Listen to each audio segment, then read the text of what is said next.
everybody, welcome back to the channel. I'm Robbie Krieger, the Flip Flop Flipper. I'm a value-add real estate investor, guys. In this video, I'm going to give you 7 things that are going to help you structure your deal like a pro. What is deal structure before we even get into the 7 things? Deal structure is what you're going to set up as you're going into a real estate investor. So it could be that you set up an LLC with a business partner and you're going to use the LLC to own a one-off property. Maybe it's going to be for a fix and flip or for a buy and hold. It doesn't really matter. You're going to want to identify ahead of time what your structure is. Who's going to do the work? Who's going to put up the money? Who's going to do what to get paid what? That's what deal structure is all about. So the first thing we're going to talk about, number 1, equity investment. So what is equity? Equity means that that's cash that goes in the deal. So that could be any money that's above a loan, which we'll get to this, and you'll see that these things sort of stack up on each other as they often do. But number 1 is about equity. So we like to be cash buyers. And what we've done in the past that's a really good, easy system is that the money gets 50% of the deal, and the person who finds it and fixes it and gets it sold or gets it rented, they also get 50%. So it's a true 50-50 split. If there's a dollar made, the guy who put up all the money makes 50 cents, and the guy who found the deal of a lifetime makes 50 cents. We've had a lot of success with this kind of structure. So number 2, this is debt financing. So that's that portion of the deal that's actually debt. Debt financing could be hard money, could be bank loans, could be seller financing, it could be sub 2. It doesn't really matter. It's that money that comes in from an outside third party, a bank, whoever it could be, and then the equity is stuck on top of it.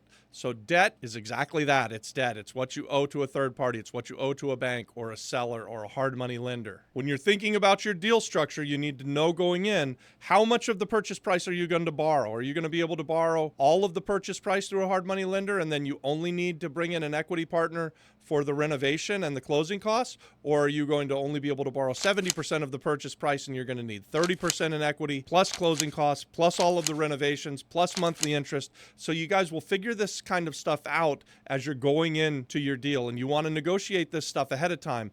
The more that you can talk about how the deal is going to go, the better off you're going to be with your business partners. This is true on any of these scenarios and any structure. Once you've come up with a structure too, this is a side note and a little bonus extra here because it's not one of my 7, I don't think. But once you've struck a deal and you go into a flip or you go into a renovation for a value-add real estate investment to hold as a long-term investment, you want to stick to your deal. So be very specific about what your deal is. Get it set it in stone if you can.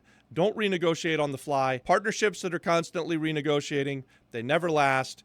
It's a bad system, guys. I've been there, I've done that. I'm telling you from experience. So the third thing I want to talk to you about is a different kind of structure, and it's profit sharing. So we're going to talk about number 3 will be profit sharing. And profit sharing is exactly that. So at the end of the day, you've had some debt. Maybe you had an equity partner and they come in and they all get paid back. Who's going to get what profits? You can negotiate this. And it doesn't have to be the 50-50 split that we've used so often, that we like to use. It's a really good system. But you don't have to be like us. You can do this differently. If you have a good enough deal, you can negotiate that you get a bigger percentage of the profit.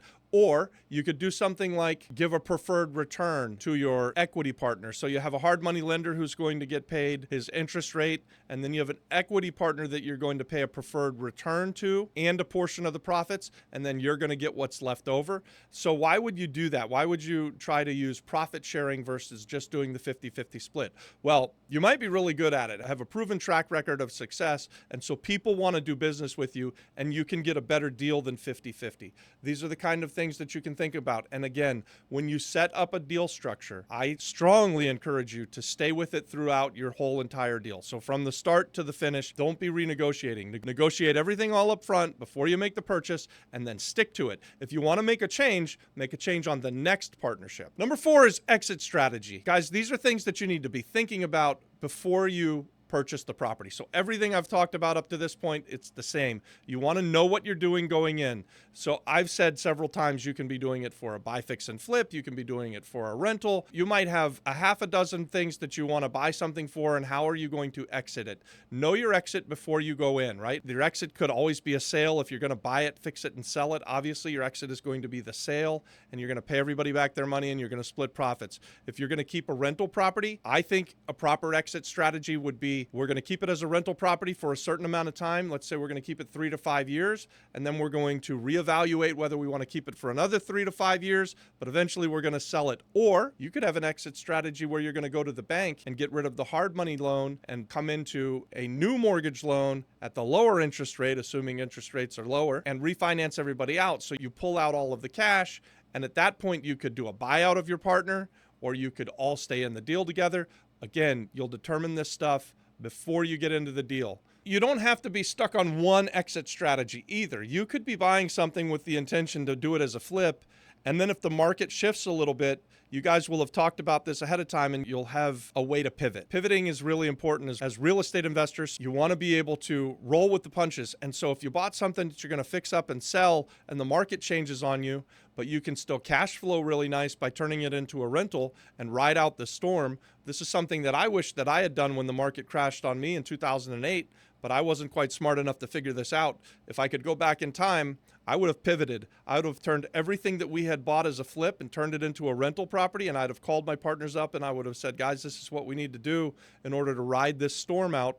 And had we done it, instead of losing millions of dollars, we would have eventually made millions of dollars, and we would have had cash flow along the way. So you can have multiple exit strategies. Don't get fixated on one. Just try and negotiate everything ahead of time. Number 5, another type of deal structure that you could do would involve possible management fees. So if you're just starting out, let's say, and you don't have a proven track record and you're unable to find that guy who's going to put up all of the money for you and take only 50% of the deal, you might structure it in a way that you give him an 80% of the upside and you're only taking 20% of the profits, but you're going to make management fees along the way. You're going to get an acquisition fee. You're going to get a management fee for doing the renovation, and you're going to get a fee on the exit as well when you sell it. I don't love these management fee deals, especially on one-off or small deals. So if you're just doing a buy, fix, and sell, I don't recommend this strategy at all. I think if you're going to do this, it oftentimes looks more like a syndication or even a kind of small fund or even a big fund. You will often see these kind of structures with management fees. I don't love them. I like to give a ton of value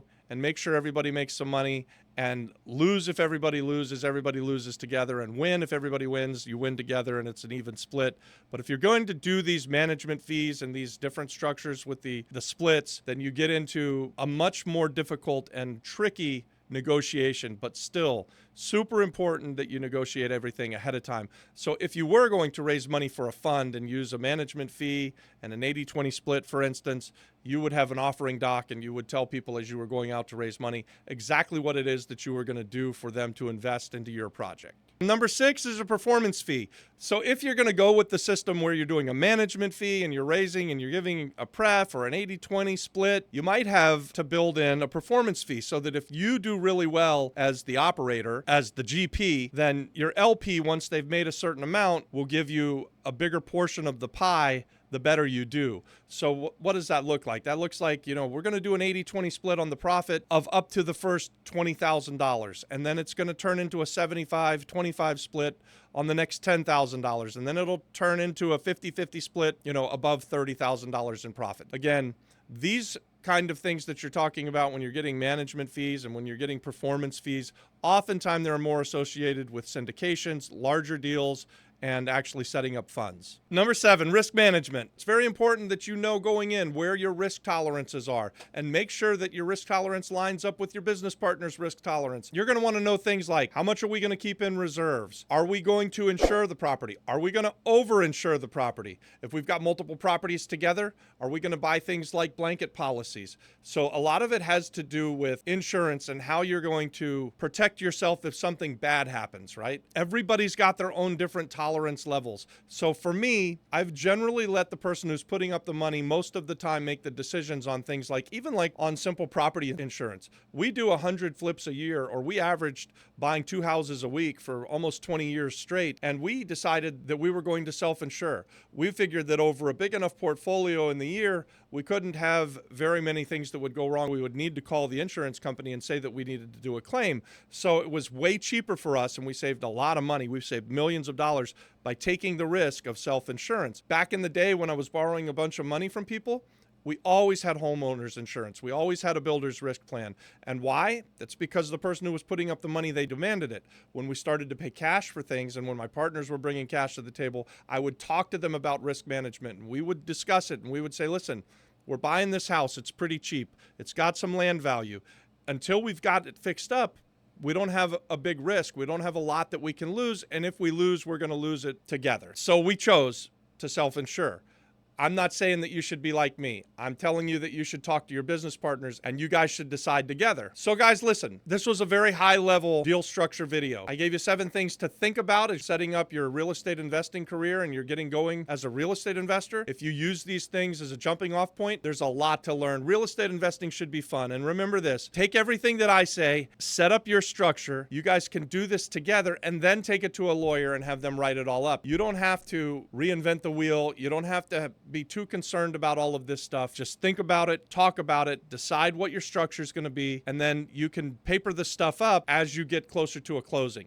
So you don't need to know all of this stuff before you start making an offer on a piece of property. You just need to be very sure about what your deal is going to look like before you actually start spending a whole bunch of money. I hope that makes sense. I hope you guys are liking this kind of content. The other thing that I'd like to say is we're going to deep dive into the subject. So this was high level.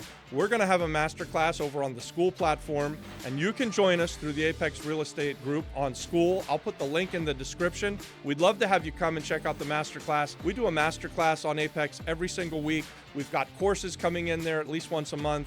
So guys, there's just a ton of access to myself and the team inside of Apex, and it's a $50 a month commitment from you guys. It's really a great investment. We'd love to see you join our community. Again, the link to that will be in the description of this video. Give us a like, subscribe to the YouTube channel, and check out all of our other content, guys. God bless.